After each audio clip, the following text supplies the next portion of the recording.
Ce jour dédié pour l'élévation de l'âme de Avraham ben Nissim et Élise, sa maman, de mémoire bénie, Zichrono Livracha.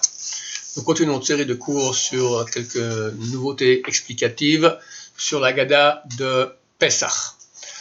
Vous savez, cette année surtout, c'est très mis en relief qu'on n'a pas le droit de manger de la matzah la veille de Pessah. Donc depuis l'aube jusqu'au soir de Pessah. Pourquoi c'est écrit?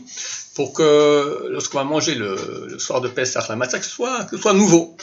Et Chazal, le Talmud de Jérusalem, je me souviens bien, il écrit une raison, il dit c'est celui qui mange la matzah la veille de Pessah, c'est comme si il a une relation avec sa fiancée alors qu'elle habite encore chez ses parents, ils ne sont pas encore mariés, et etc. Et hop, et ils ont une relation ensemble. C'est très dommage parce que tu as raté tout, tu as raté la beauté du mariage. La Gemara, elle dit qu'une femme fiancée est interdite avec son mari tant qu'il n'y a pas eu les Sheva Brachot, les 7 Brachot sous la choupa. Là, elle devient ta femme, et après, ok, la relation c'est une mitzvah à ce moment-là. Mais avant, c'est déjà un péché, et en plus, tu rates que chacun il veut que sa femme soit préservée jusqu'au mariage, Bezrat Hashem. Alors, celui qui a mangé la matzah avec le Pessah, c'est comme si une relation avec sa femme, avec sa fiancée, pardon, qui n'est pas encore sa femme. Le Rav Baruch Rosenblum, un des très grand commentateur de la Bible aujourd'hui, enfin c'est pas ses Kedushim à lui, ici d'autres, en tout cas il dit une chose qui est très belle, il dit, alors c'est vrai que celui qui mange la matzah avec le Pessah c'est comme s'il a une relation avec sa fiancée, mais d'après cela, donc celui qui mange la matzah le soir de Pessah, c'est comme s'il est en relation avec sa femme. Et c'est vrai qu'à Pessah il y a une lumière divine extraordinaire d'amour qui descend du ciel dans notre cœur, et on est en union. On pourrait dire comme un homme et une femme en union totale avec Hachem, et cette sainteté, elle nous purifie complètement. Et là, même une preuve à cela, c'est très beau. Cette union, elle a lieu quand on fait la mitzvah la plus grande de la soirée, c'est manger la matzah. D'accord, tout le monde a coudé comme il faut bien, 45 degrés sous le côté, etc., sans parler, on mange la matzah en 4 minutes, etc.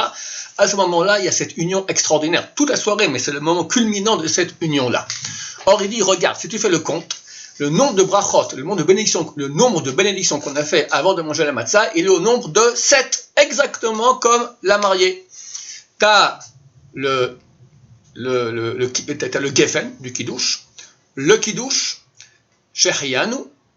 Après, après Adama qu'on fait sur le karpas, on ne le compte pas parce qu'il n'y a aucun rapport entre ça et la matzah. Ça n'a rien à voir avec la matzah. Le kiddush, shechianu, tout ça, ça va avec la matzah. Quand on fait shechianu, on fait penser à rentrer aussi les mitzvot de la soirée, donc aussi la matzah. Mais lorsqu'on fait Boré Adama sur le karpas, il n'y a aucun rapport avec la matzah, donc ça on ne compte pas. Après, il y a la fin, donc la 4e bracha, c'est la fin de la Haggadah. On commence le Hallel, après on fait une bracha. Après, il y a Netlet Adayim, pour manger la matzah. Après, Hamotzi Lachem Min Haaretz, et Alachilat Matzah. 7 brachot exactement, comme une mariée.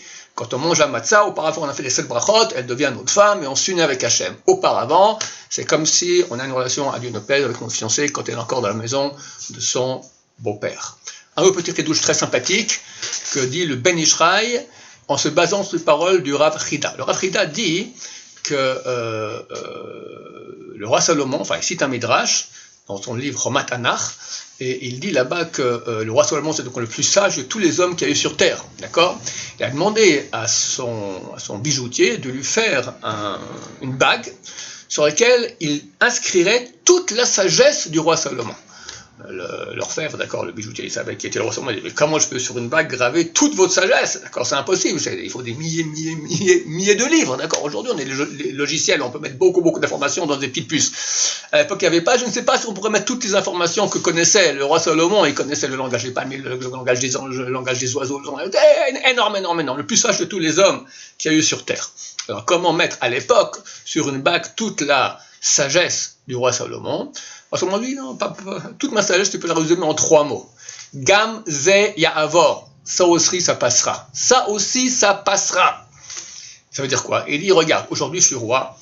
J'ai des bons plats, j'ai des serviteurs. Je suis le roi. Alors, je regarde ma bague, je dis, mon cher ami, ne crois pas, rien n'est permanent sur terre. Un beau jour, ça risque de se passer. Effectivement, c'est passé. Un beau jour, l'ange, le chef, le roi des démons a mis Salomon dehors et il a mendié pendant des années dehors. Donc ça passera. Quelqu'un, il est en haut.